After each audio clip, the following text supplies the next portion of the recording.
Good morning, everyone. Welcome to our Sunday meeting.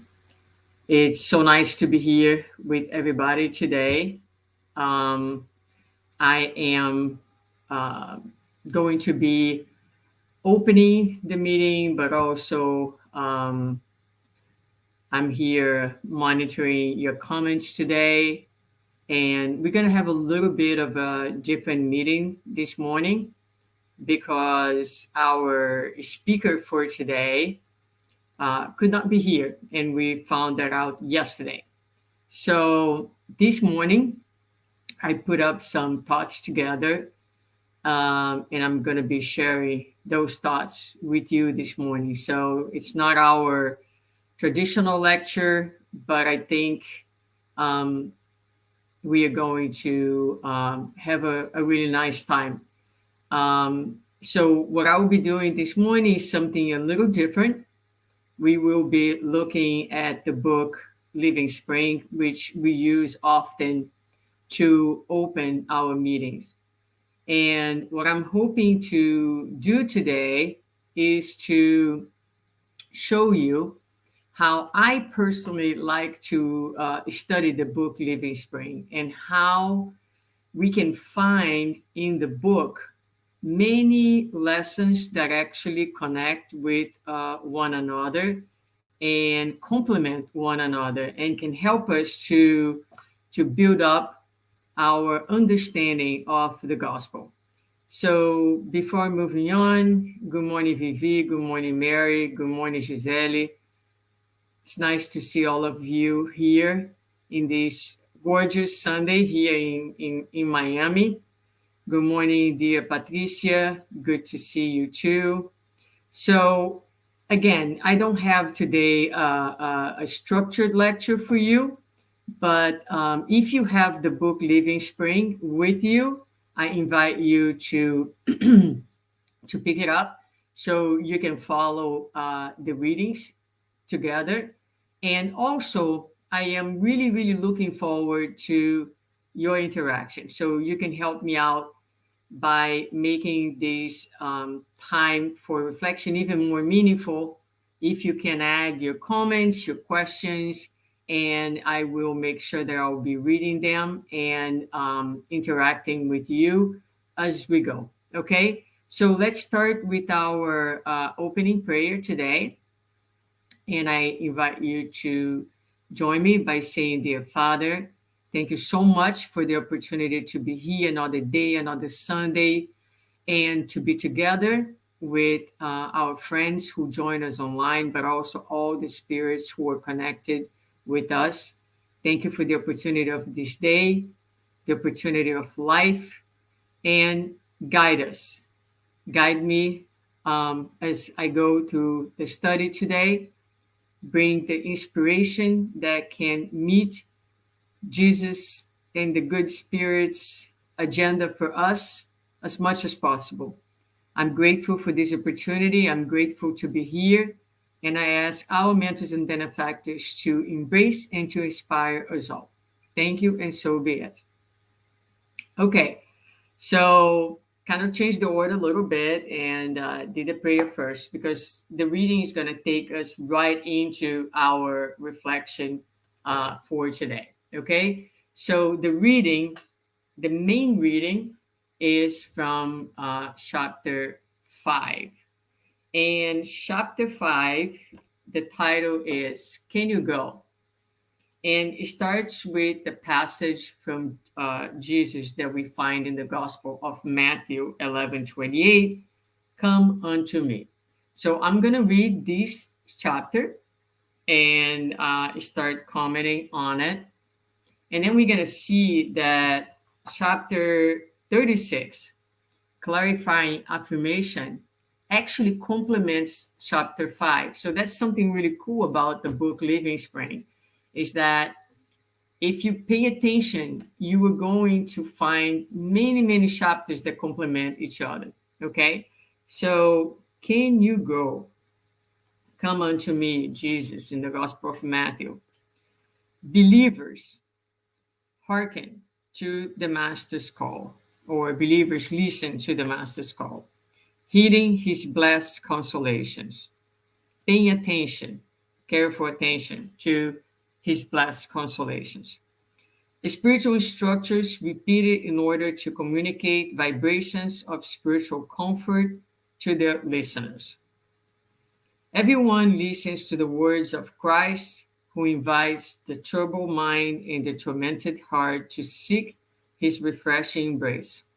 However, if it is easy to hear and repeat the Lord's, "Come unto me," how difficult it is, how difficult the go to him is.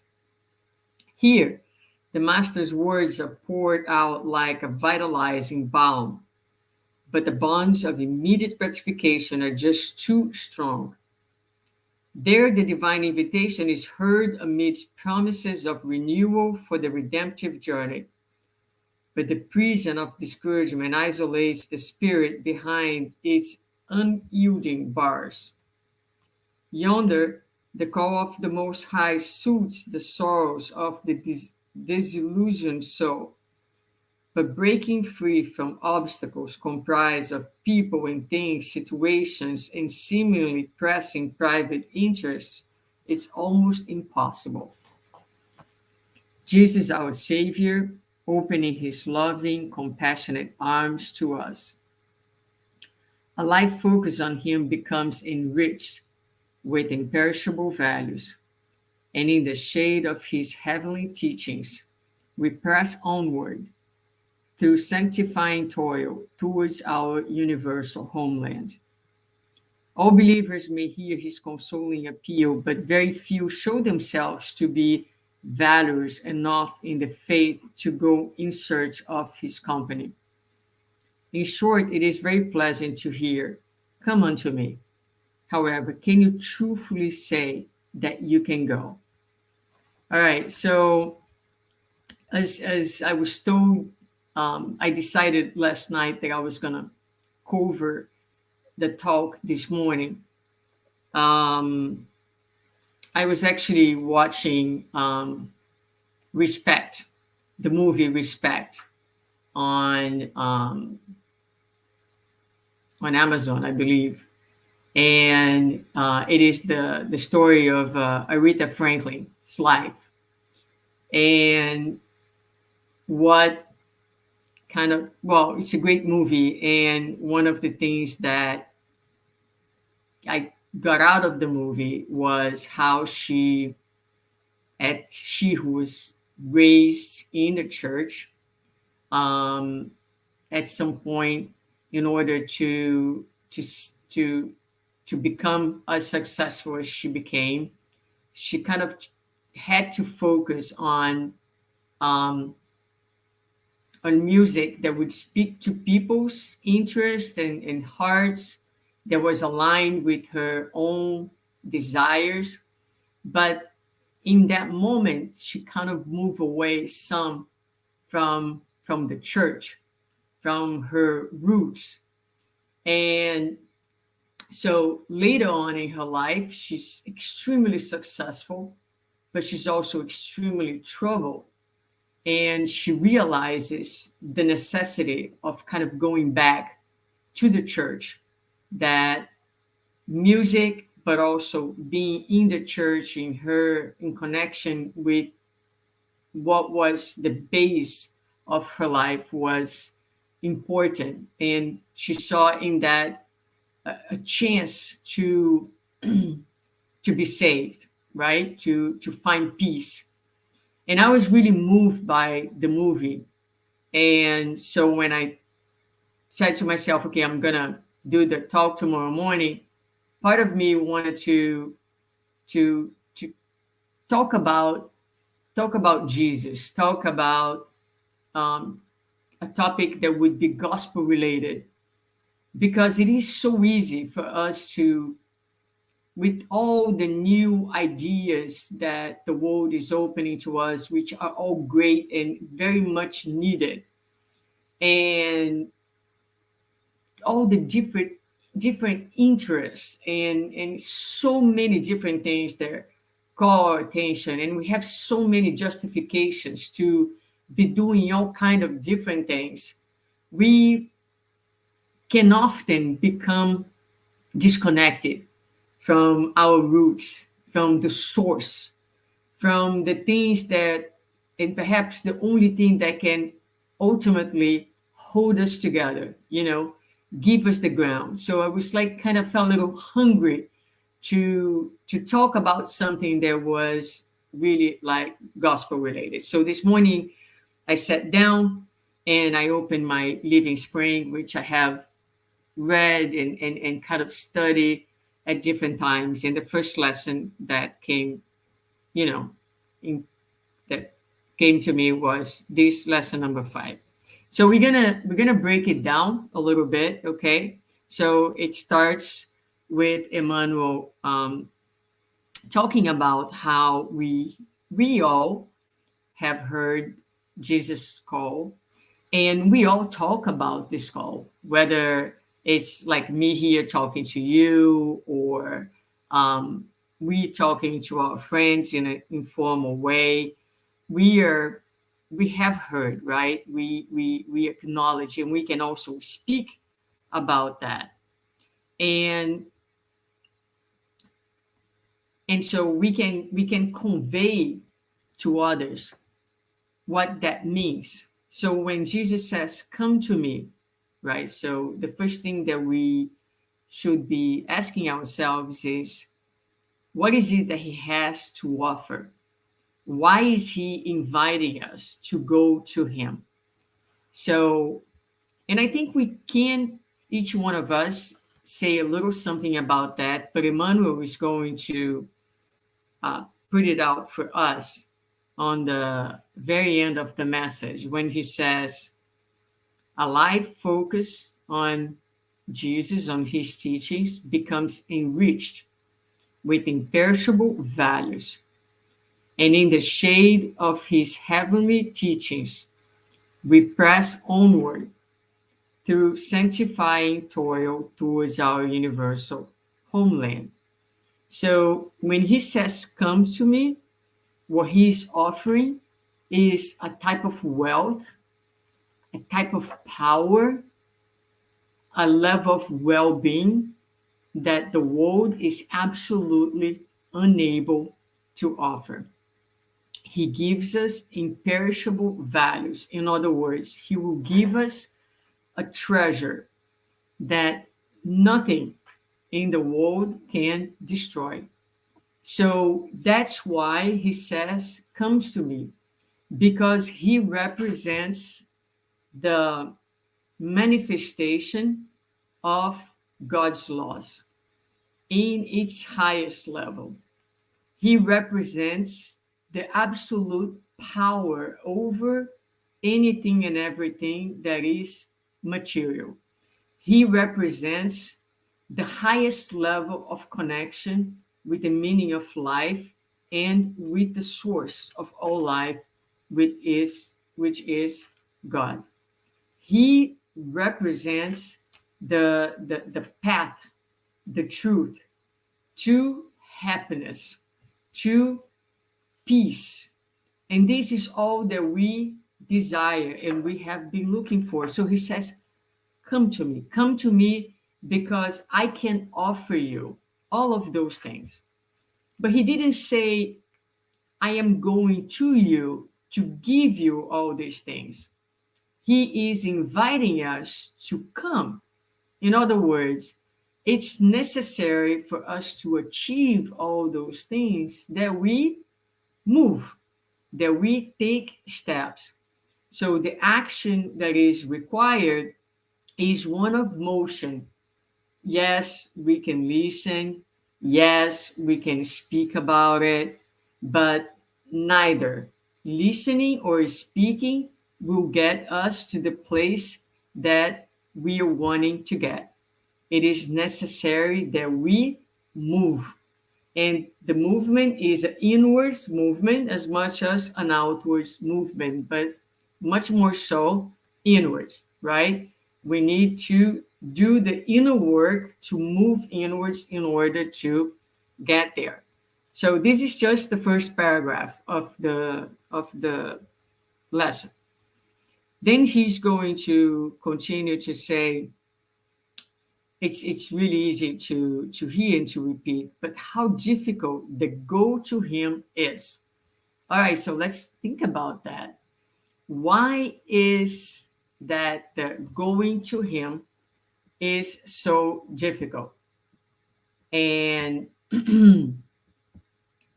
and Emmanuel is going to actually tell us why. He's going to say that, we hear his words and they feel like a vitalizing balm.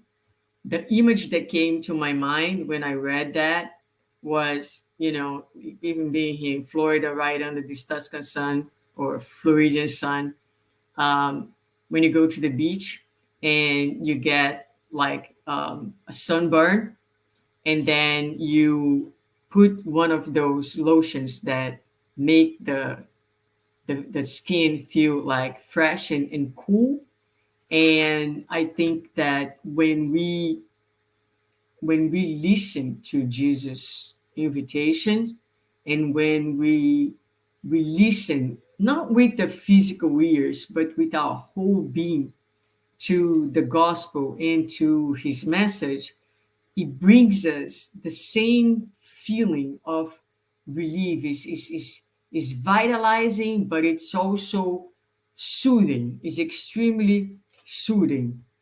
But although we get the benefits of this initial soothing effect that comes just from listening and desiring to achieve this state in a more permanent basis, it's hard to move towards him. Why? And Emmanuel is going to say, the bonds of immediate gratification are just too strong. So let's think about this for a second. The bonds of immediate gratification are just too strong. So, what that means is that when we think about the implementation of the kingdom of heaven within our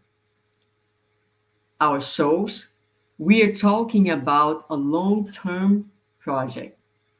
It's not something that we are going to have the immediate gratification. And right now, in today's days, we are driven by immediate gratification. And the world will provide us immediate gratification through many of the pleasures, the sensations that different things can offer us. Whereas the gratification that comes from the spiritual work that needs to take place and that represents our movement in acceptance of his invitation, it's not something that comes immediately. And it's also something that is somewhat unknown to us. So let me make this concrete. If you were going to eat something, for example, you know exactly the taste of that particular food, you know exactly what you are going to feel, you know exactly the gratification that you're going to have from that particular experience that is immediately gratifying. But when it comes to the achievements of the spirit, we are working towards the achievement of a state that is unknown to us. Thus far, what we know best is chaos. What we know best is our disorganized and lost selves.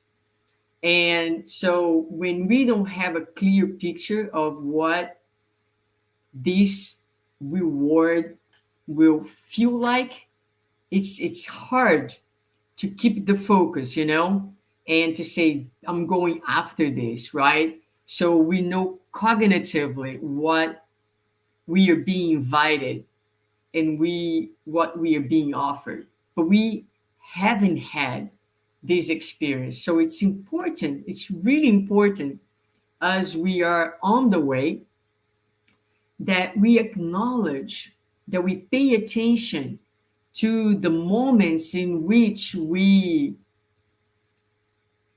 we are able to experience, have the first experiences of what is, for example, to want to do something, but to prioritize these imperishable values over a more immediate gratification, and then be left with this deep sense of happiness and peace above all. We are capable of experiencing these moments. They are not continuous, they might be very small, brief, but it's important for us to acknowledge the improvements that we are making and to pay and to be fully present when we are able to perform these small miracles of our own transformation and take pride in our accomplishments and to say, boy, if is what this feels like, imagine how I'm going to feel the day that I'm able to have the same feeling at a much broader, um, in a much broader way, so that we have that in mind. But going back here, so Emmanuel tells us that, it's just too strong, right? It's just too easy to yield into something material to feel immediately gratified, soothed, calm down, or whatever. The thing is that those immediate gratifications will not provide us what Jesus is offering us. And he's going to continue to say that sometimes another obstacle is the prison of discouragement isolates the spirit behind its unyielding bars. So a lot of times, because we haven't yet learned the science of patience, which means being peace with oneself and making peace with the process and making peace with the time that it takes for the learning to occur and to be consolidated in our lives, then we become impatient. We set expectations for ourselves in our process that are not achievable and they are unrealistic.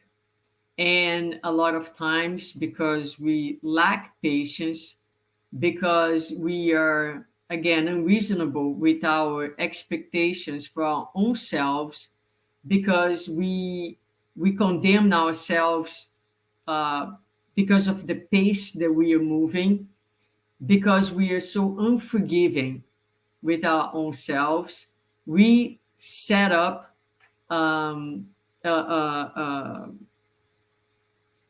situation and circumstances where we are going to be deeply discouraged because deeply frustrated with our own selves. And here's where self-love, it's so key, it's so important. So we need to be compassionate. Compassionate is not negligent, is not dismissive, it's not in denial.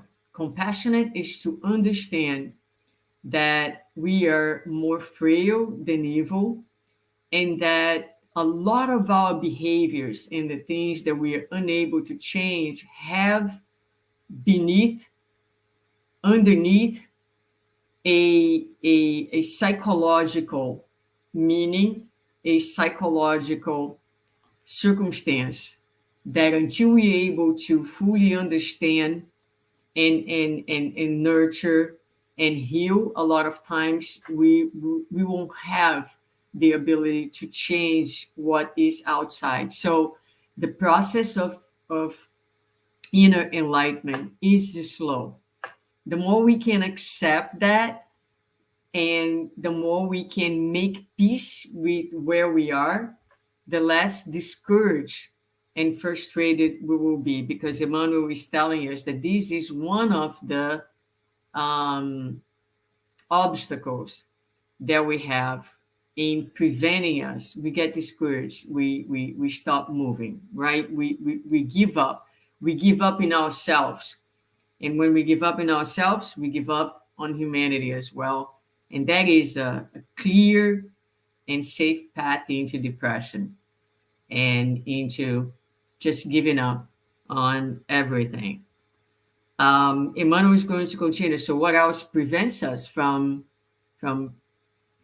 not only listening and talking, but moving? And he's going to say, uh, breaking free from obstacles comprised of people and things, situations, and seemingly pressing private interests is almost impossible. So we put people, we put things, and we put situations, we give them a a level of priority and importance a lot of times above. So let me give an example. Sometimes, in order to please someone and to stay in a relationship with someone, we may uh, privilege giving that person what he or she wants, even if it is contrary to what we really would like to do, in accordance to what we think is the right thing. So we betray our own selves, we betray God, so to speak, in order to have the immediate gratification of someone else's love or acknowledgement of our own selves. So I hope the example is clear enough. So it says it's almost impossible. We have interests with people, with situations, with the material world that become an obstacle for us moving forward. So if we now go to page to the lesson 36, like I said, I was going to show you how those lessons are correlated, right? It's kind of fun to find them in this book. Chapter 36 is called Clarifying Affirmation, and it elaborates on this passage of Jesus that is um, that says, "Yet you do not want to come to me and live. Yet you do not want to come to me and live." So, chapter 5, "Come unto me," in Matthew, and then here in John, "Yet you do not want to come to me and live." So Emmanuel is going to talk here about why is it that you do not want to come to Jesus, right? And he's going to elaborate further on that notion. He's going to say that the churches are full of people who recognize Jesus' power, his magnanimity, and yet we vacillate, all of us. So we go from believing in one moment to disbelief in another moment. And we all have that to a greater or lesser extent. So sometimes we are into the full belief mode. And then sometimes we look at something horrific in the world and we say, I don't know about that. I just can't grasp my mind around this. We have moments where we're like, where is God in all of this, right? And so that's pretty human. As well as, there are moments where we help, the moments where we refuse to help, there are moments where we organize just to disorganize. So we take one step forward and then one or two back. Sometimes we are illuminated and strengthened by our faith, and sometimes we let distrust to darken our spirit. Does any of you correlate to those feelings, right? Just a reminder, if you're listening and would like to participate, please add your comments there, add questions. I would love to interact with you. Okay, so I'm here alone today doing this whole uh, live with you guys, and feel free to participate.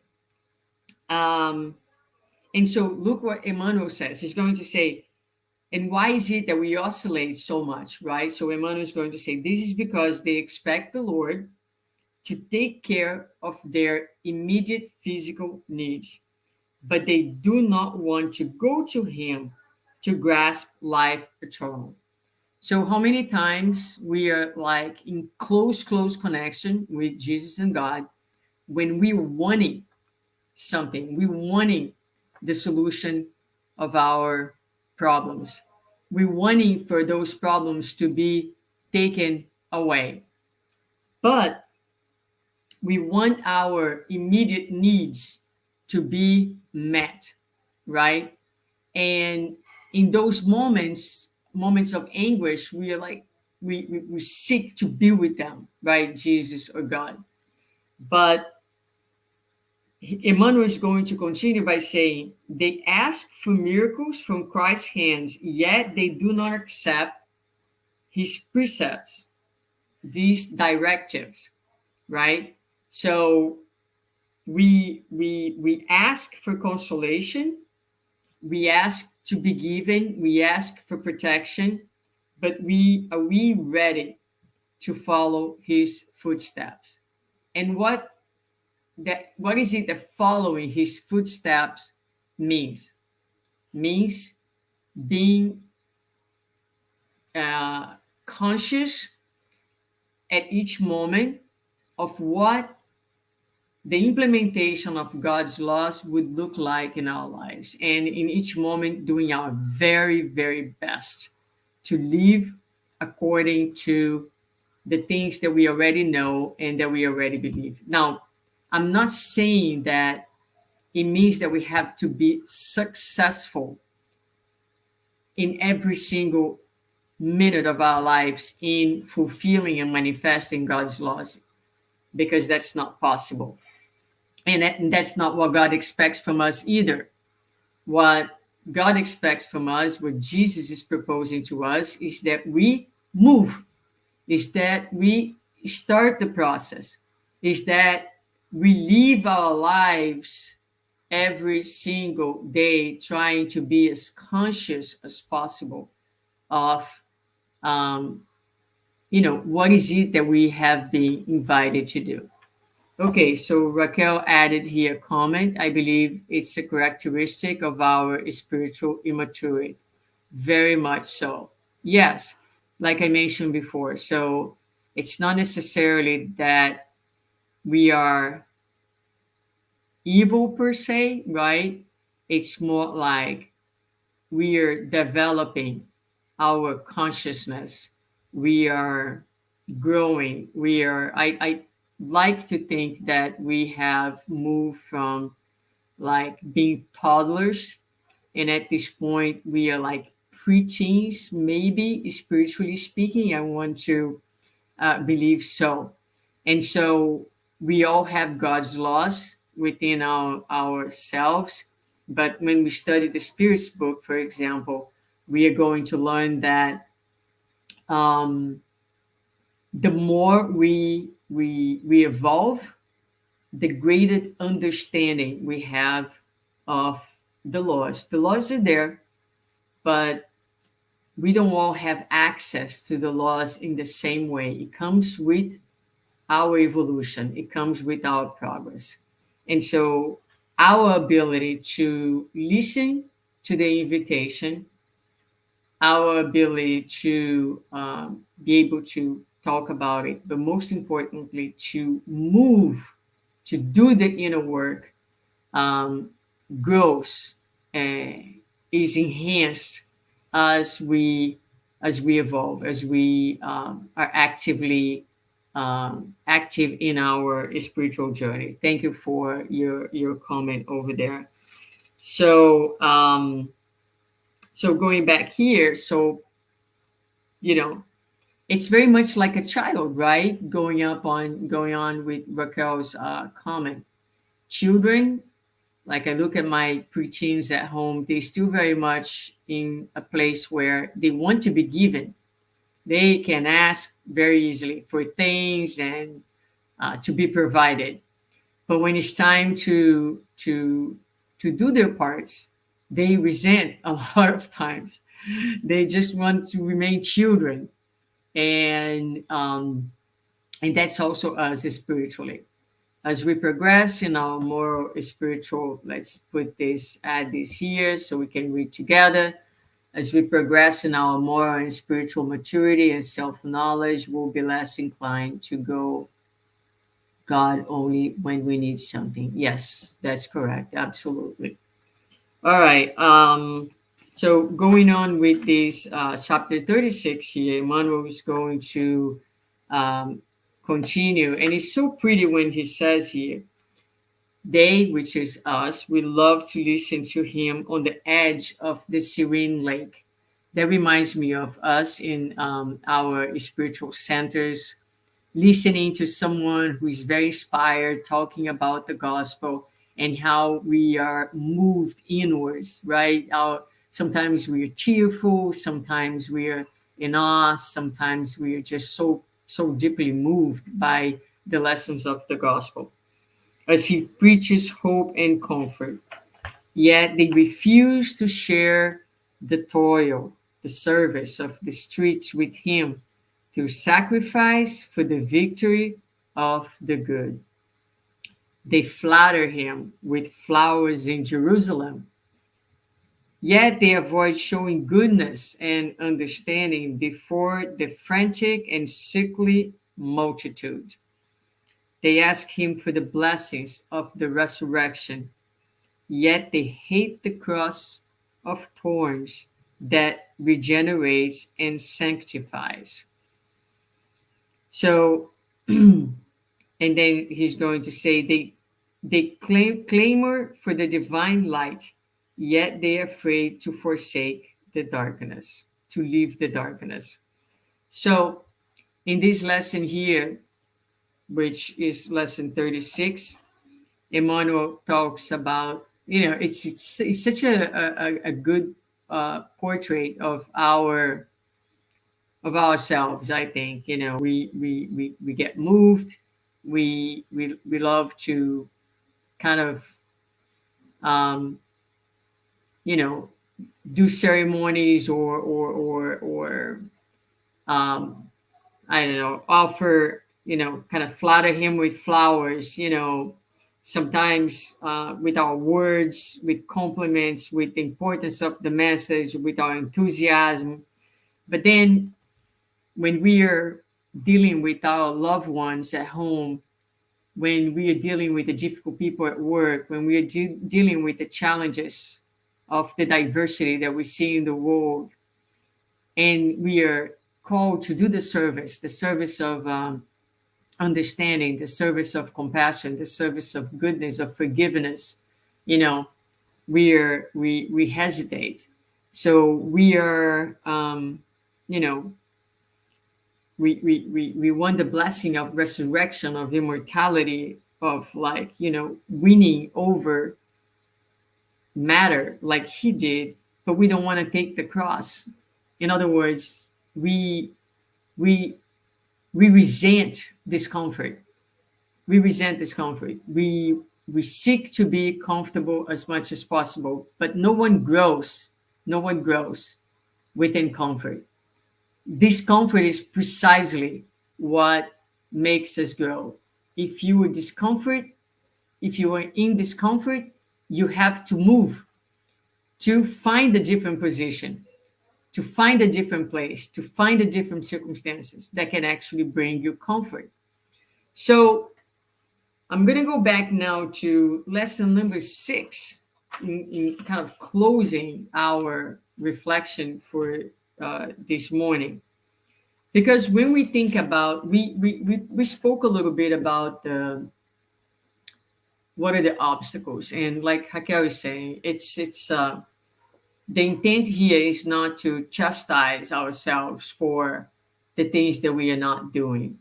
It's just to bring awareness and understanding, so that in understanding what prevents us to move forward, it can help us to focus. on what we can already do to set ourselves into motion and to go beyond just listening and talking and making sure that every day we are doing the best we can to set ourselves in a forward motion here. So when I think about, you know, what is this motion? What is this journey? Because accepting the invitation means starting the journey, right? So when we think about starting the journey, two things two things come to me. One of them is to build a positive karma for ourselves. And what do I mean by that? There are two pathways that we need to take in this journey. One of them is the building of a positive karma. In other words, it is to live each day with this awareness of our immortality, of the meaning of life, um, and take every single circumstance of our lives as an opportunity of service. So, in order to serve, we don't need to be necessarily, although it's great if we can, to be engaged in any community service per se, because to be at service is not something that shouldn't be something that we set up at a certain time of our day and lives. To be of service is actually a lifestyle, is actually a philosophy of life. It's something that different than something that I schedule to do, is something that has to be part of my intent as I wake up every day to be of service. And in this way, whether you're able to be physically at the Spirit Center or not, physically engaged in some community service or not, it doesn't matter, because the best spiritual center that exists is the world itself. Anywhere you are, it can be your spiritual center.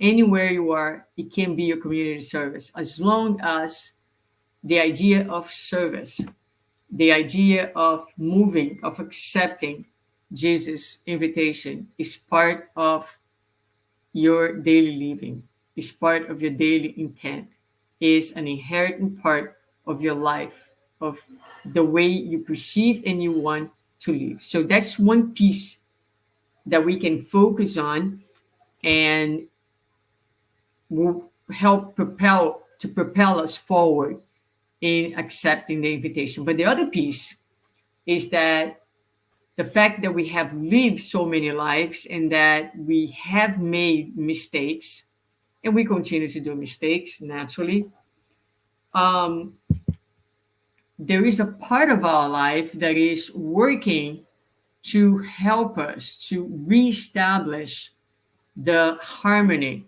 that we have lost at some point. So there are a number of circumstances in our lives that come and are part of our living today, in order to help us to heal, in order to help us to reestablish harmony both within and outside of us.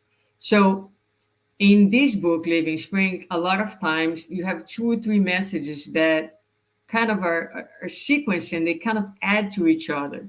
So when we look at number 6, the title is Accept the Correction. And it's the passage is taken from a letter of Paul to Hebrews, when he says, "It is true that no discipline seems pleasant at the time. It seems painful. Later on, however, it produces the peaceable fruit of righteousness for those who have been trained by it." So, a very, very important component and key element, actually, for that demonstrates acceptance and movement in regards to Jesus' invitation is when we accept life as life is, when we embrace what we call the good and what we call the bad, understanding that the bad, so to speak, right, the difficult situations are there to enhance our lives, are there to, they are promotional opportunities for our spirit. And so Emmanuel is going to start this lesson by bringing three examples from nature, by saying that, for example, the soil is lacerated and torn under the pressure of the plow. However, it is not long until beautiful flowers and delicious fruits burst forth from its straightened furrows. Then he talks first about the soil, then about the trees, that when they are pruned, they lose a lot of the sap and they become undernourished and ugly for a little while. But then just a few weeks will go by and it will acquire a new robustness and is going to manifest beauty and abundance. And same thing with the humble water that leaves the comfort of the spring and undergo the demands of movement, reaches the great river, and then shares in the grandeur of the sea. So what Emmanuel is going to point out to us is that what occurs in the simple sphere of nature also occurs with the complex realm of the soul. And so, what is it? Is that God, which is the divine gardener, okay, using the first two examples, he's working for our abundance. He's working for the beautification of our souls. And so a lot of the circumstances that we experience in our lives today, it is nature, it is the divine laws pruning us for a much more abundant tomorrow.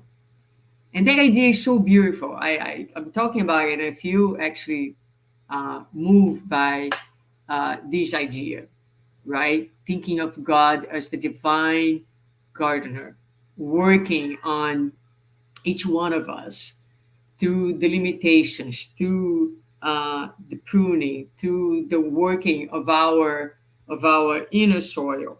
And so he's going to say that the correction is always hard, unpleasant, and bitter.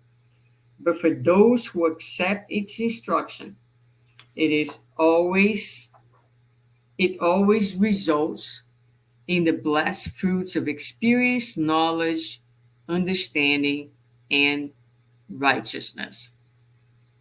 But if the soil, the tree, and the water must bear correction because they have no choice on the matter, so they are under the laws of nature, the human being, the champion of intelligence on the planet, is free to either and accept it and harbor it in his heart or her heart or not. So we can accept or we can choose not to accept. Hence, the problem of personal happiness will never be resolved by avoiding the reparative process. Heavenly correction is obvious in every corner of the world. However, very few accept its blessing because most of the time, such a gift, so Emmanuel places it as a gift, such a gift does not come wrapped in ermine, and when raised to the lips, it does not taste like candy. It does not look pretty, does not taste good. It is clothed in thorns or mixed with gall under the guise of a curative and salutary medicine. So it's kind of it comes with the taste of a bitter medication. And so a lot of times, just like little children who say, no, I don't want to take this. I hate this. It tastes awful, right? We too. We rebel. We miss the opportunity to take full advantage of circumstances that are challenging.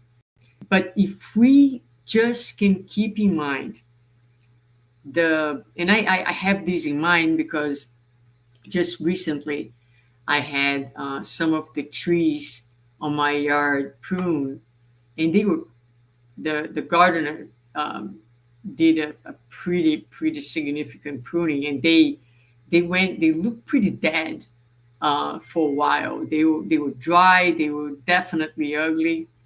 And then a month later, it's like I was sitting outside yesterday. I'm looking at those trees, and I'm like, oh my God, they are full. They are so alive. There's so much abundance. There's so much color and beauty in them. So if we can connect to this image or whatever image is good for you, and we live our days um, trusting, trusting the process, trusting God, trusting that life is on our side always, always, we will most definitely be on our way. Not only we will have heard the invitation, not only we will be speaking about the invitation, but we can say to ourselves, I have heard, I'm glad to share, but most importantly, my life is meaningful because each day I am working on a step forward in accepting Jesus' invitation because I know what is coming. And going back to um, chapter 36, I want to bring up one little word here. Yet you do not want to come to me and leave and leave.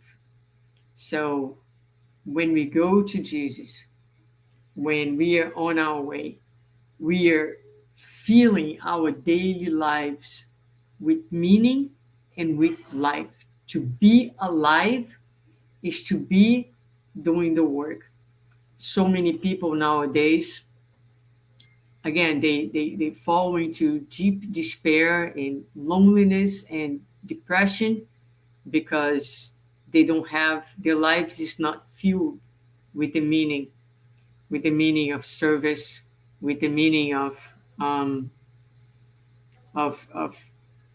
what is the purpose, what is the purpose of being here, what is the purpose of each day. But what awaits for us is the abundance of the tree that I witnessed on my yard. What awaits for us is what Emmanuel told here is lives.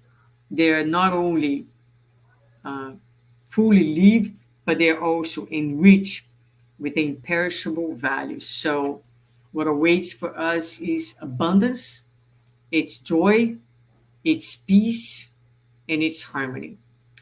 So I hope that this reflection of this morning was meaningful, and I hope that you feel inspired to read Living Spring and to find those little treasures. Open each lesson, go word by word, reflect on each sentence, and then as you go forward, do this little game of like connecting the lessons. When you read the the, the lesson the next day, does that correlate to the previous one? Oh, I think I saw a passage similar to this elsewhere. And then you start putting things together. And it's a really, really incredible book. And there is so much that we can learn and can gather from this book. So thank you for being here with me. We have 6 minutes. I don't know if anyone would like to say anything else. Very inspiring. Thank you, Mary. I'm glad that it could be this way. Um, all right, so we can close, and I'm gonna do our final prayer by saying, "Dear Father, thank you so much for the opportunity. It was such a gift this morning to be able to take a little bit of time and think about these lessons and It's so important to take this time to reconnect and to nurture our souls as we live in these times. They're so difficult, and so easily our souls feel depleted by the anguish, by the despair, by the atrocities of the world. We are thankful for the opportunity that we have, even if it's online, to connect and to study, to reflect, and to grow. For all the blessings of this morning, we want to thank you deeply and ask you to please expand the love, expand all the blessings of this hour to the world, to the people who are in need, to all the names that are given to us in the course of the weeks from our friends who knows others who are in need. So bless this world.